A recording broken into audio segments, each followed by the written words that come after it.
कि वृत्त, घन, घनाभ, बेलन, शंकु, गोला और अर्धगोला, इससे संबंधित जितना फॉर्मूला होते हैं, जैसे इसका पृष्ठीय क्षेत्रफल हो गया, आयतन हो गया, या इसका वक्र पृष्ठीय क्षेत्रफल हो गया, संपूर्ण सूत्र को यानी इतना जितना आपको बोर्ड पर दिखाई दे रहा है, सभी का फॉर्मूला जितना होता है, बेसिकली जितना सूत्र होता है, इसको पूरे फिगर के माध्यम से हम समझेंगे और इसका प्रयोग कहाँ कैसे किया जाएगा उसको इस वीडियो में पूरे अच्छी तरह से कवर किया जाएगा। तो पूरा हेडिंग में हेडिंग सबका एक जितना फॉर्मूला इस पे इससे संबंधित जितना सूत्र बनता है उसको इस वीडियो के माध्यम से बताया जा रहा है। तो सबसे पहले हम लोग शुरू करते हैं वृत्त। वृत्त से संबंधित जितने प्रकार का सूत्र होता है उस वृत्त वृत्त से संबंधित सूत्र। बस तो बता दें कि ये जो वृत्त होता है ये इसके बाहरी सभी भाग को बाहरी वाले सभी भाग को वृत्त का परिधि बोला जाता है। वृत्त का परिधि, ये बाहरी सब भाग इसका कहलाएगा वृत्त का परिधि, इसको बोलते हैं वृत्त का परिधि, कहीं कहीं इसको परिमाप बोला जाता है। जिस केंद्र से लेकर यानी कोई भी एक सेंटर पॉइंट केंद्र से लेकर इस गोलक को बनाया जाएगा, इस वृत्त को बनाया जाएगा, यह टोटल यहाँ से केंद्र बिंदु से लेकर और यहाँ तक की दूरी को बोलते हैं त्रिज्या, जिसको आर से दर्शाते हैं, रेडियस बोला जाता है। दो त्रिज्याओं को आपस में जोड़ देते हैं तो पूरा आपका हो जाता है व्यास। दो त्रिज्याओं को आपस में जोड़ते हैं तो पूरा हो जाता है व्यास, यानी कि यह त्रिज्या और यह त्रिज्या दोनों मिलकर आपका टोटल हो जाएगा व्यास, यानी कि डी जो बराबर होता है व्यास बराबर 2r के बराबर होता है जो। तो इसमें हम समझेंगे इसका क्षेत्रफल क्या होता है, वृत्त का क्षेत्रफल। तो इसमें हो जाएगा आपका वृत्त का क्षेत्रफल, वृत्त का क्षेत्रफल हो जाएगा पाई आर स्क्वायर, और इसके परिधि होता है वृत्त का परिधि हो जाएगा वृत्त का परिधि, वृत्त का परिधि आपका हो जाएगा 2 पाई आर। वृत्त का परिधि बोलेगा या वृत्त का परिमाप बोलेगा, ये हो जाएगा 2 पाई आर। ये चीज और इसमें होता है कि यदि आपको त्रिज्या निकालना हो वृत्त का, तो त्रिज्या निकालना हो तो जो आपका व्यास दिया रहेगा, व्यास जो दिया रहेगा, व्यास में आप 2 से डिवाइड कर देंगे, 2 से डिवाइड करेंगे तो ये आपका पता चल जाएगा कि इसका त्रिज्या कितना है।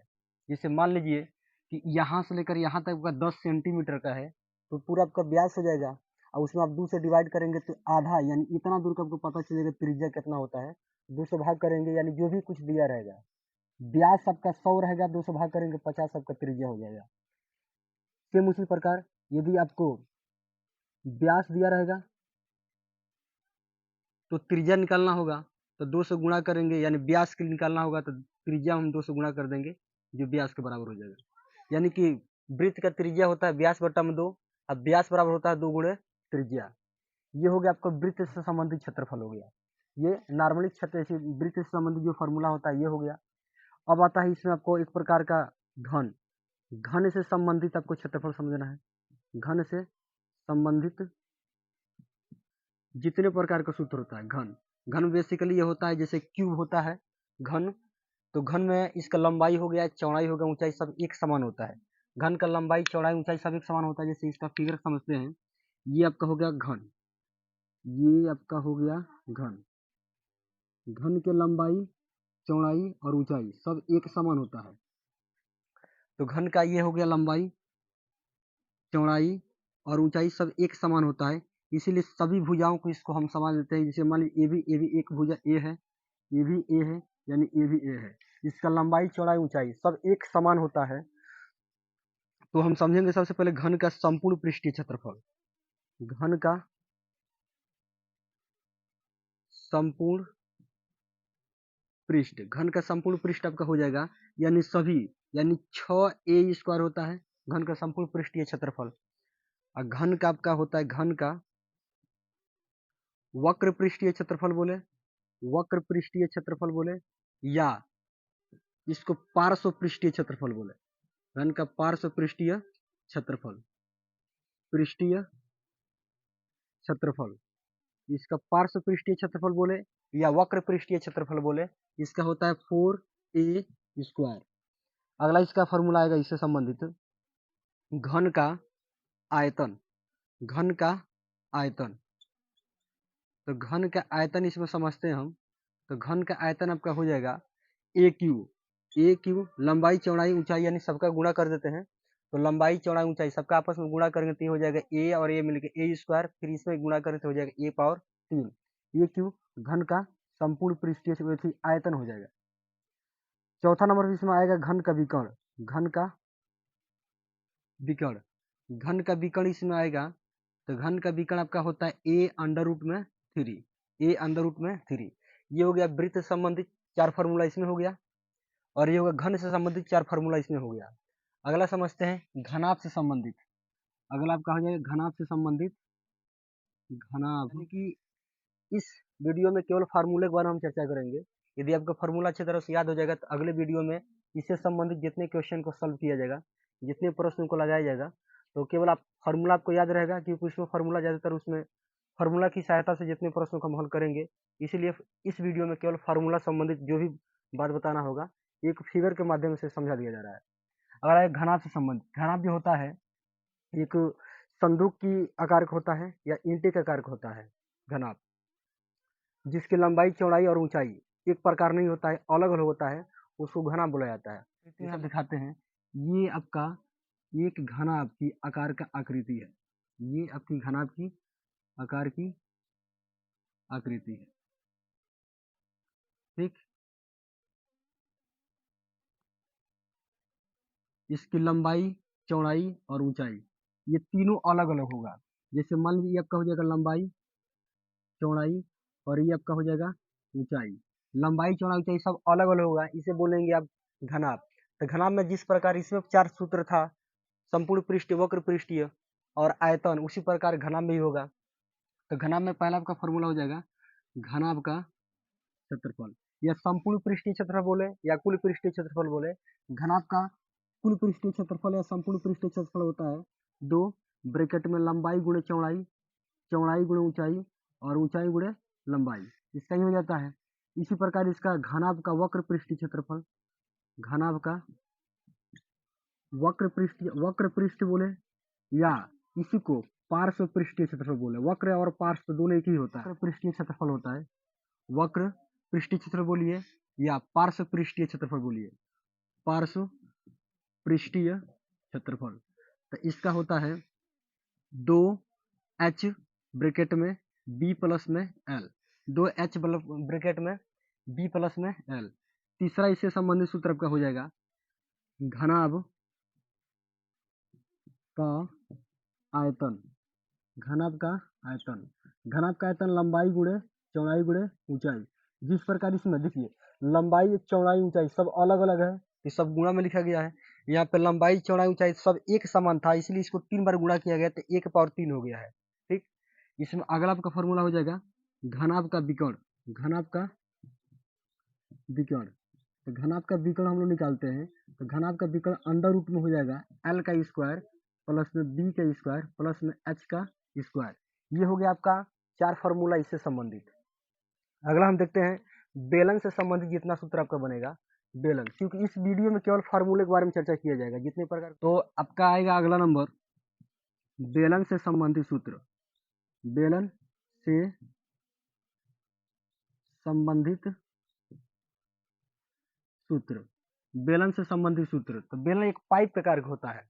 जैसे मान लीजिए कि जिसका एक पाइप हो गया, ये जैसे इस प्रकार के मार्कर है, तो इसकी ये लंबाई हो गया, चाहे इसका जो आधार होगा एक समान होगा। जैसे एक पाइप हो गया, जैसे फिगर को आप समझते हैं, ये आपका बेलनाकार की आकार की है, ठीक। ये एक पाइप प्रकार की है जिसके ऊपरी वाले भाग और निचली वाली दोनों की ये आधार होता है एक समान होगा, इसको बेलनाकार भाग बोलेंगे, ठीक। तो इसमें इस वाले भाग को ऊंचाई बोलते हैं। आपका पाइप का नाम देगा तो ऊंचाई हो जाएगा। गड्ढे की बात कहीं कहीं करता है तो उसके लिए गहराई कहेगा, तो उस समय गहराई को हम ऊंचाई मान कर लगाएंगे, ठीक। ये ऊंचाई हो गया।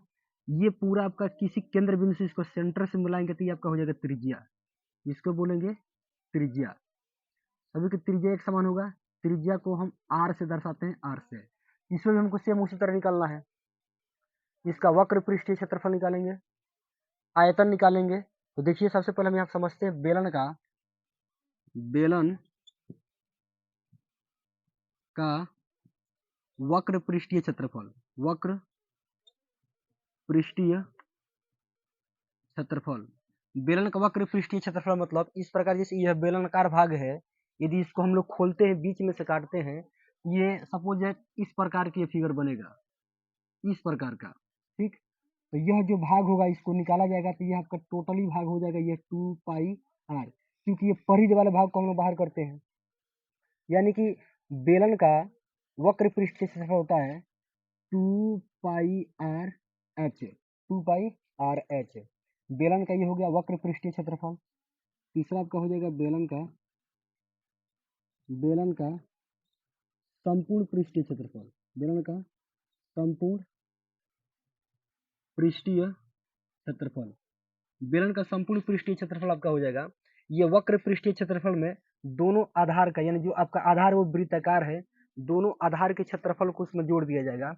यानी कि ये हो जाएगा 2 पाई आर एच में हम जोड़ देंगे 2 पाई आर स्क्वायर, दोनों में से कॉमन कर देंगे 2 पाई आर, बच जाएगा ब्रैकेट में एच प्लस में आर, क्योंकि दोनों में से कॉमन है।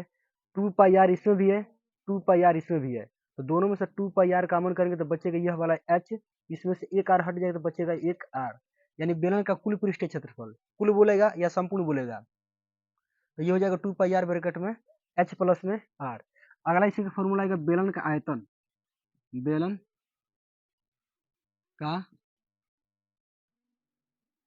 आयतन, बेलन का आयतन आपका हो जाएगा पाई आर स्क्वायर एच, ठीक।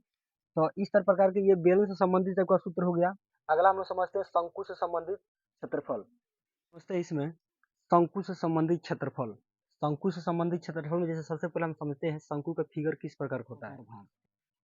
ये आपका होगा एक शंक्वाकार भाग, ठीक। ये शंकु, यह नीचे वाला भाग इस प्रकार के खुला हो रहेगा, ठीक। तो हम यहाँ पर समझेंगे शंकु से संबंधित क्षेत्रफल, जितना सूत्र लगेगा, ठीक। तो शंकु से संबंधित सूत्र में सबसे पहले हम समझेंगे इसका एक होता है लंबवत ऊंचाई, एक होता है और एक होता है इसका तिर्यक ऊंचाई। जैसे मान लीजिए कि यह प्रकार के जो ये भाग है, यदि इस भाग को यहाँ से देखा जाए, यहाँ से लेकर यहाँ तक, यह आपका हो जाएगा त्रिज्या, क्योंकि कोई ना कोई केंद्र बिंदु सेंटर पॉइंट से बना होगा, इसको त्रिज्या बोलेंगे। और इसको सीधे इस वाले कोण से इसको सीधा मिलाते हैं लोग, सीधा इसको, तो यह होता है इसका लंबवत ऊंचाई, ये आपका होता है लंबवत ऊंचाई, ठीक। और इसको हम लोग एच से प्रदर्शित करते हैं। और यह वाला आपका जो भाग होता है इसको बोलते हैं तिर्यक ऊंचाई, इसको बोलते हैं तिर्यक ऊंचाई, तिर्यक ऊंचाई, या इसी को तिरछी ऊंचाई भी कहीं कहीं बोला जाता है। तो जैसे कि मान लीजिए इस प्रकार भाग को यहाँ से यहाँ तक आपका आर रहेगा, यानी कि इस भाग को यदि हम बाहर निकाल कर समझते हैं तो यह वाला भाग आपका बनेगा इस प्रकार का। केवल इस वाले भाग को हम समझते हैं, क्योंकि यह वाला भाग को यहाँ पर केवल समझने के लिए बाहर को निकाला गया है, क्योंकि यहाँ से यहाँ तक आपको आर पता है, यहाँ से यहाँ तक आपको एल पता है, क्योंकि तिरछी ऊंचाई को एल से दर्शाते हैं। लंबवत ऊंचाई जो सीधा आपका ऊंचाई है इसको एच से दर्शाते हैं। तो यहाँ पर समझिए तो यहाँ पर 90 अंश से कोण बनेगा, तो इसको पाइथागोरस प्रमेय की सहायता से यदि इस तीनों में से कोई दो आपका मान दिया रहेगा, तीसरा का मान निकालना होगा, तो उसके सहायता से यानी पाइथागोरस प्रमेय की सहायता से इसका सूत्र हम ज्ञात कर सकते हैं, यानी उसका कोई मान को निकाल सकते हैं। जैसे समझते हैं पहला फॉर्मूला इसमें तिर्यक ऊंचाई, तिर्यक ऊंचाई के लिए चलेंगे। तो तिर्यक ऊंचाई के लिए समझ लीजिए कि आपका ये सबसे पहले ये होगा पाइथागोरस प्रमेय से, यहाँ पर लिख भी दिया जा रहा है पाइथागोरस का। इसका होता है कर्ण का वर्ग, कर्ण का वर्ग बराबर लंब का वर्ग प्लस में आधार का वर्ग, ये होता है आधार का वर्ग। तो इसमें हम देखते हैं तो कर्ण आपका बड़ी भुजा होता है, कर्ण का है एल का स्क्वायर, ये हो जाएगा एल का स्क्वायर बराबर लंब, लंब यानी कि यह ऊंचाई है जिस पर लंबवत है, लंब आपका एच है, ये होता है आपका एच का स्क्वायर प्लस में आधार, नीचे वाला जो बेस है जिसपे ये फिगर को खड़ा किया गया रोका हुआ है, इसको हम लोग बोलेंगे ये आधार। तो आधार आपका यहाँ पर दिया है आर, कहीं कहीं इस तरह रहता है, यदि आप इस स्क्वायर हटाते हैं तो एल बराबर रूट में आपका हो जाएगा एच का स्क्वायर प्लस में आर का स्क्वायर। तो इस प्रकार से शंकु का तिरछी ऊंचाई होता है या तिर्यक ऊंचाई होता है। दूसरा हम समझते हैं शंकु का, दूसरा शंकु का वक्र पृष्ठीय क्षेत्रफल, शंकु का वक्र पृष्ठीय क्षेत्रफल।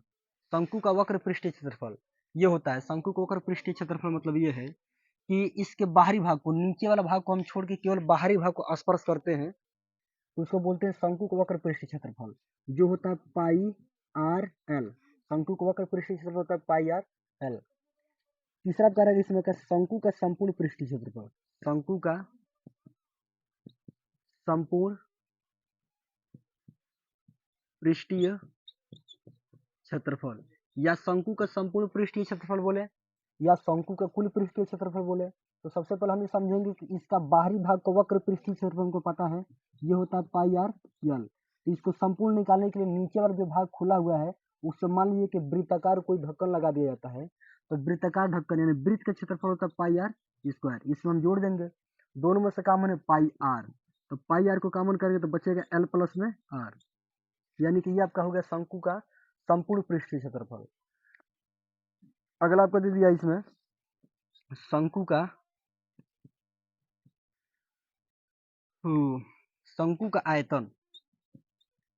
तो शंकु का आयतन इसमें निकालते हैं। तो शंकु का आयतन जैसे बेलन का आयतन होता है बेलन का आयतन होता है पाई आर स्क्वायर एच, तो बस उसी में समझ लीजिए इसका आयतन होता है 1/3 पाई आर स्क्वायर एच।